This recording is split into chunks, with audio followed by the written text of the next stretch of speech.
Coming up on the September 20th edition of the Met Report, Metro co-hosted the Colorado Premier Challenge last weekend against some very tough competition. We'll tell you how they did. And Colorado recovers from the devastating floods this past week. And Karen Vega tells us how Metro could receive more funding. All this and more coming up on the Met Report.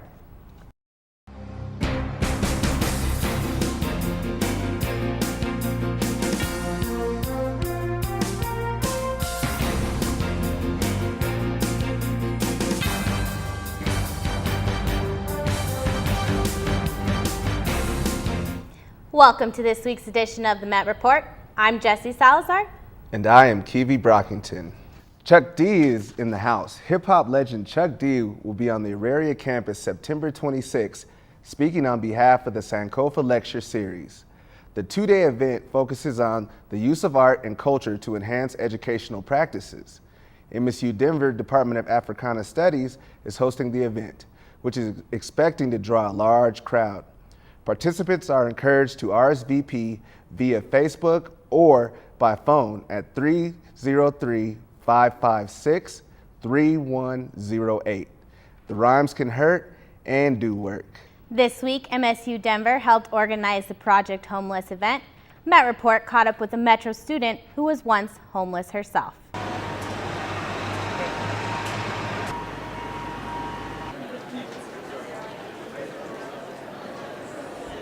We have this syndrome that's us versus them type of thing, and when they get segregated in such a way that they feel like everybody's against them, they have problems adapting and readapting to a sociable life or even an acceptable sociable life.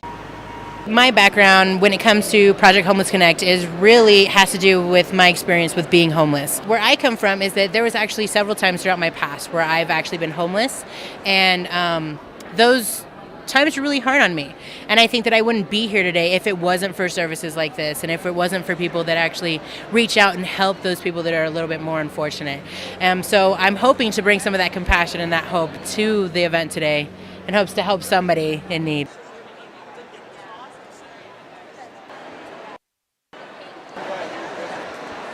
Though I didn't have necessarily family that helped me out, I had a lot of support from the local community. I had a lot of support from friends, from other people that were willing to reach out and to help me, mentors in the community that really said, I believe in you. And having that one person say, I believe in you, was enough for me to believe in myself. We can kind of give them that love and that support. I think that's enough for them to be encouraged to take some more initiative on their own.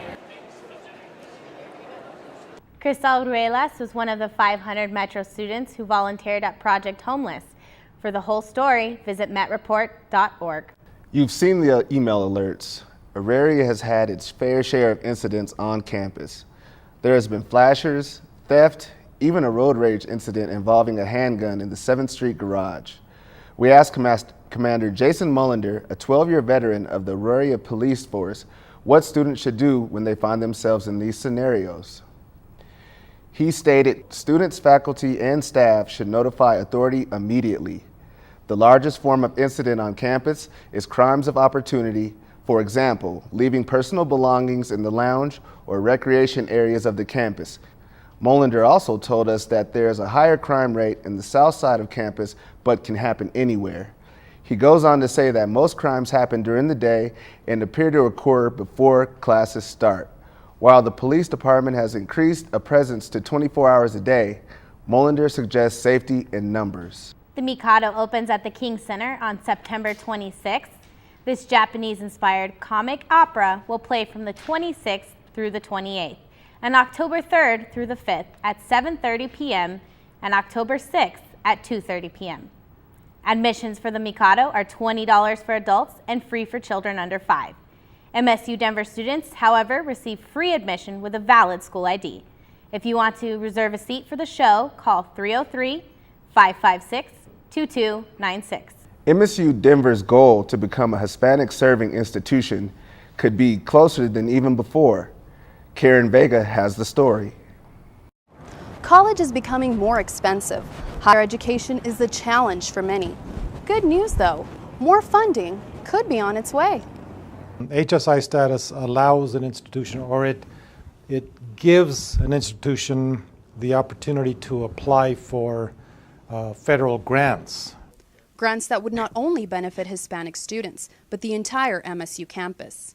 I think that would be great because, I mean, as college students, every funding that we get is great because we work and we go to school. As a Hispanic, I think that's really nice. It would help benefit all of the other students in all cases, even to having a nice classroom, having more technology available to us. Committee co-chair Judy Diaz-Bonaquisti tells us that in order for MSU Denver to achieve designation of a Hispanic serving institution, at least 25% of enrollment must be Hispanic. We currently have 19.2%. Dr. Luis Torres believes we're making quick progress to achieve this. We're a little bit ahead of where we thought we would be in order to reach HSI designation by approximately 2018. What would this mean for students, you ask? I feel like more students will open up to coming to school, and if there's more opportunities, more resources, then it opens doors to so many students, especially Hispanics or minorities. Compared to other schools, MSU Denver has the best value in Colorado, despite the fact that it gets less funding than other institutions. HSI status would raise funding to the level of those other schools. For the Met Report, Karen Vega. Words will fly at the Tattered Cover on 16th and Wine Coop on Friday, October 4th. The Metrosphere is hosting a poetry slam at the historic bookstore from 7 p.m. to 9 p.m., and you are invited. To join the poetry slam or for more information, email Sal Christ at schrist@msudenver.edu. Yeah, it will be interesting to see how many MSU students show up for the event. Yeah, I can't wait to see the creativity. It definitely sounds interesting. Coming up after the break, we prepare for winter at Snowboard on the Block. And Justin Day talks about the latest iOS updates and entertainment. We'll be right back.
Welcome back. The storm shook Colorado to its roots this month, and the damages still remain to be seen.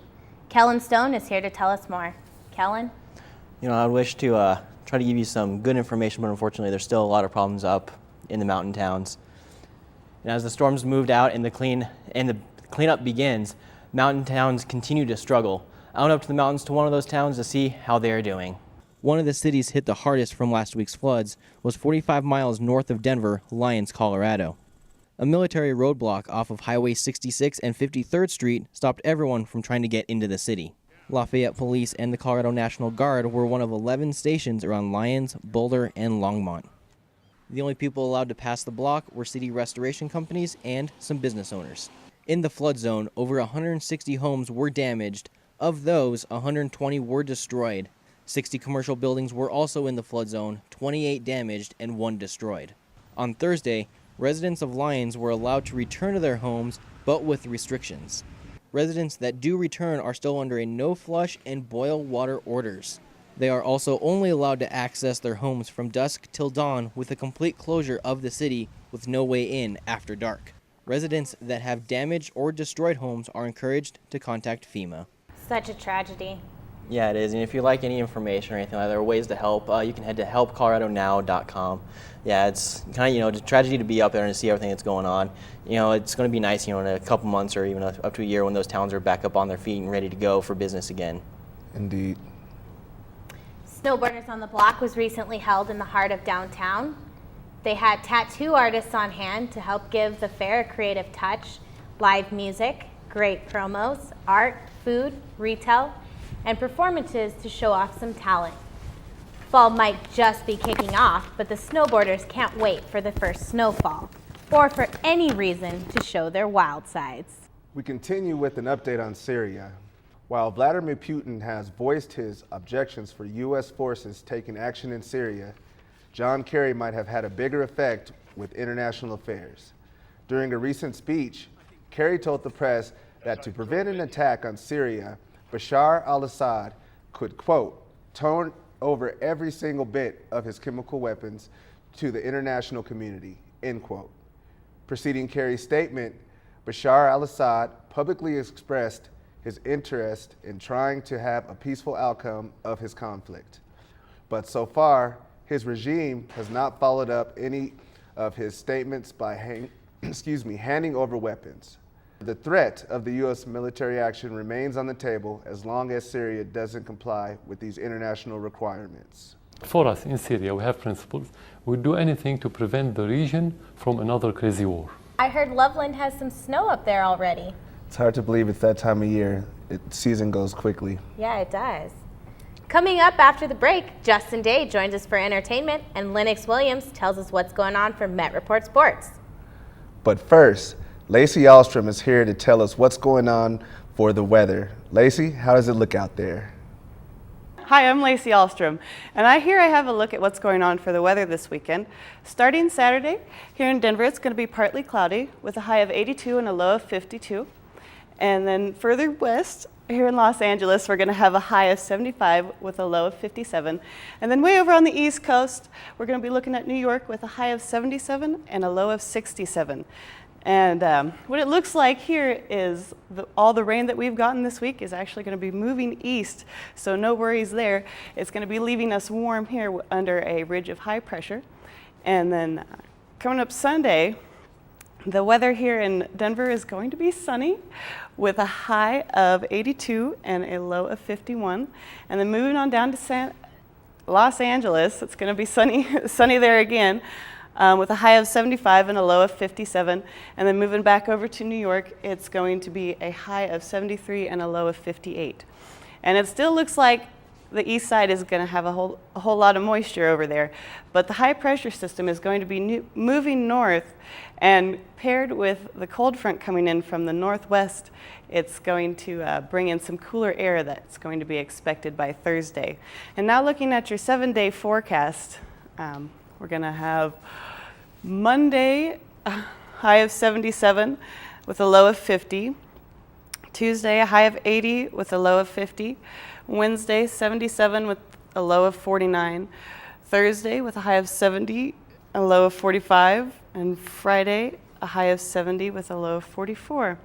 So make sure you join us back after the break, and that's your weather. Now and then I get insecure from all the pain. I'm so ashamed. Beautiful, no matter what they say. Words can't bring me down. Where I bring Hollywood a mile high. Aligning the Hollywood stars over Denver. I'm here to bring you the latest juicy gossip from the mile high to the streets of Hollywood. Give your most handsome look to that camera.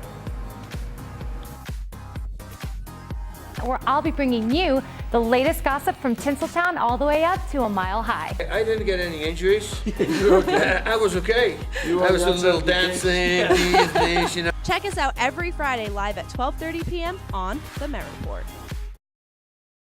Hi guys, this is Eddie McClintock. I play Special Agent Pete Latimer on Warehouse 13, and you are watching The Met Report. Peace.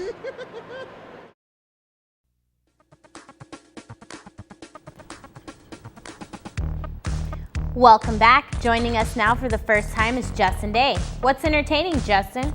Thanks, Jesse. Plenty to cover this week.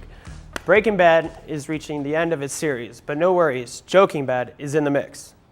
That's right. Jimmy Fallon channeled his inner Heisenberg this week as he imitated Breaking Bad on YouTube. Jimmy's clip has gotten him over 6 million views this week alone. Breaking Bad is also experiencing impressive numbers in viewership. With only 2 episodes remaining in the series, last week's show reached 6.4 million viewers, beating the season's premiere. Since last summer, the series has seen 102% viewer increase.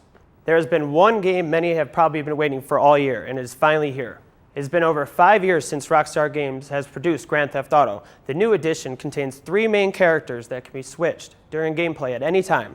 The game made the record for the most pre-orders in the history of video games with over 7 million copies.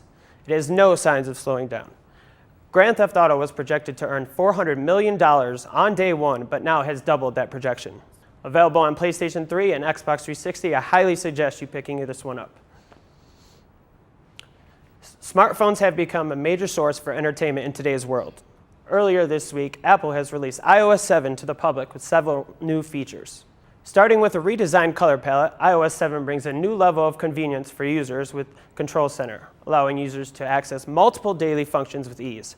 After criticism from Android over not being able to share with nearby friends, iOS 7 has created AirDrop that allows friends to share info without even having to bump phones.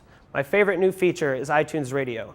Similar to Pandora and other music streaming services, however, iTunes Radio offers fewer ads and more music and the ability to purchase tracks right in the app. The music scene in Denver is fortunate enough to have a wide variety of national and local talent coming to our city. Let's take a look at some of the shows that will appear this weekend and in the coming months. After a 22-year hiatus from touring, the Replacements are headlining Riot Fest in Byers this weekend. Other notable performers for this 2-day event include Blink-182, Rancid, and Public Enemy. Tickets are still available and range from $54 to $189. Returning to Denver after canceling the show they had planned together in 2011, Kanye West and Jay-Z are coming back, but not together. Mr. West will perform on November 3rd at the Pepsi Center, making his first solo tour in 5 years. Jay-Z will follow on December 2nd after finishing his European tour dates. Tickets are still available and range from $29 to $150. I can't wait to see that show. After the break, our women's soccer team put up a ton of shots in their game, but was it enough? All that long and do it all again so I can find my way back home. The sun seems to shine a little less since you've been gone. You were the one I wanted. Don't stray, don't ever go away. I'll just smile and everyone will wanna go with it. Oh.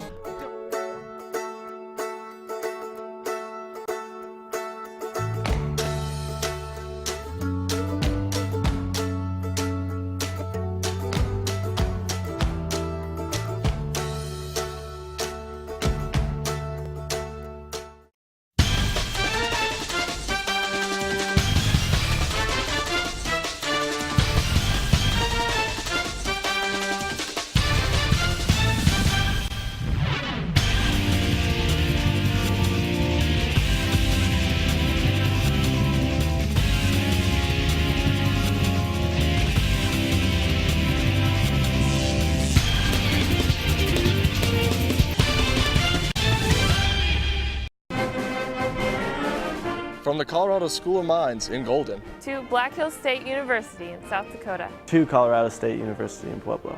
For more than 100 years, the Rocky Mountain Athletic Conference has stood for excellence in the classroom and on the playing field.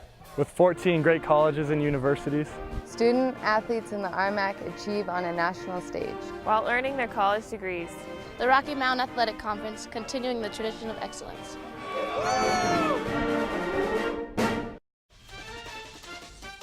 Now joining us for the Met Report Sports is Lennox Williams. Lennox, how are those teams looking out there?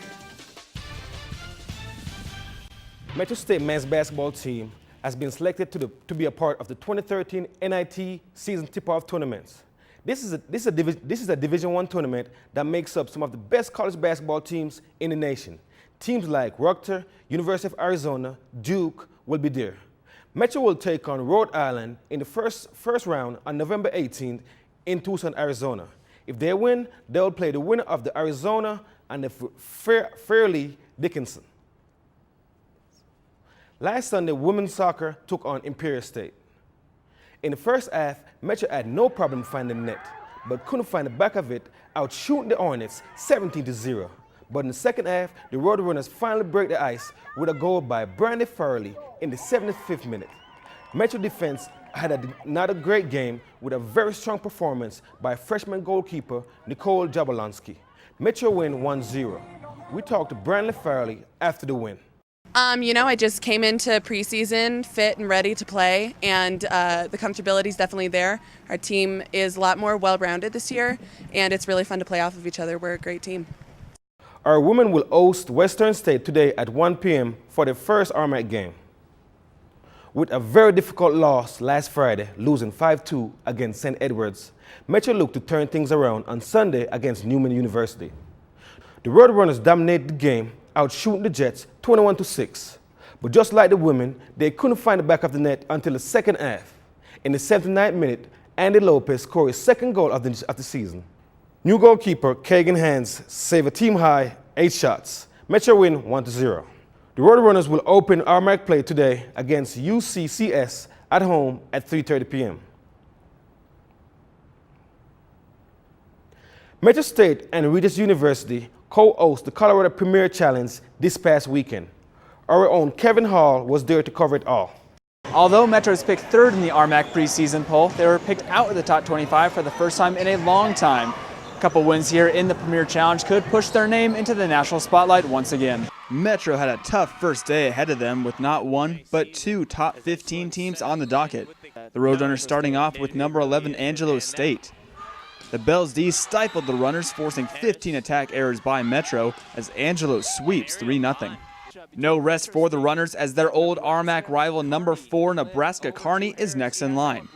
The Lopers held Metro to a 1.40 hitting percentage and didn't allow the Runners to break 20 points as MSU feels the sting of the brooms once again. Well, I think we use this tournament as a measuring stick for where we stack up against top 20 teams, and right now we don't stack up very well.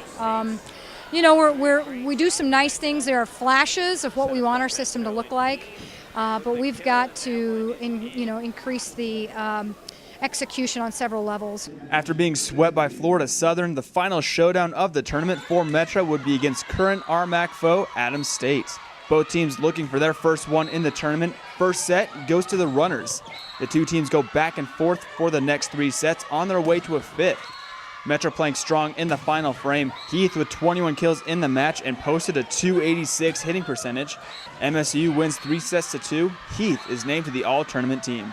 You know, they needed to step up a little bit and bring some energy to the floor and bring some game to the floor. And I think they did a good job responding to that in the last match. You know, obviously what we take out of this weekend is, you know, where do we need to be in order to be competing well with these top 20 teams? And, you know, we know we've got some work to do, so we'll go back to that this week. Regis University also co-hosted the Premier and went 1-3 during the tournament. Kevin Hall, Met Report Sport. The volleyball team is in Sharon, Nebraska tonight, taking on the Eagles. That game starts at 6 p.m. Wow, what a great start to the fall season. Yeah, it's that time to show some Roadrunner pride. Yeah, we got a couple of victories, but a couple of losses, but we'll make sure we steam along. Yes, sir. That does it for this week's show. On behalf of Jesse Salazar, Lacie Alstrom, Justin Day, and Lennox Williams, I am Keve Brockinton. Thank you for watching. See you on campus.